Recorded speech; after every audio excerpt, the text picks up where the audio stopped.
Presidential medal of freedom বা স্বাধীনতা পদক যুক্তরাষ্ট্রের সর্বোচ্চ বেসামরিক সম্মাননা। যুক্তরাষ্ট্রের সমৃদ্ধি, মূল্যবোধ, নিরাপত্তা, বিশ্বশান্তি সহ অন্যান্য গুরুত্বপূর্ণ সামাজিক, সরকারি বা ব্যক্তিগত প্রচেষ্টায় অনুকরণীয় অবদান রাখা ব্যক্তিদের এই পদক প্রদান করা হয়। এবার এই সম্মাননা পেলেন ১৯ জন বেসামরিক নাগরিক।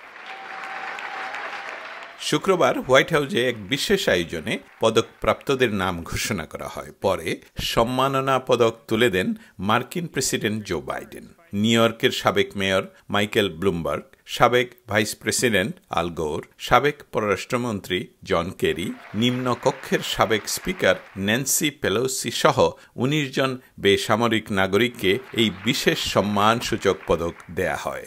রাজনীতিবিদদের পাশাপাশি তালিকায় ছিলেন এশিয়ার তারকা অভিনেত্রী মিশেল ইয়ো।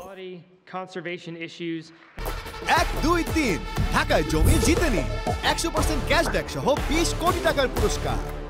পরে এক বক্তব্যে জো বাইডেন বলেন, প্রেসিডেন্সিয়াল মেডেল অব ফ্রিডম পদকপ্রাপ্তরা যুক্তরাষ্ট্রের নানা ক্ষেত্রে বিশেষ অবদান রেখেছেন, নিজেদের কর্মজীবনে কঠোর পরিশ্রম এবং সেবা দিয়ে গেছেন।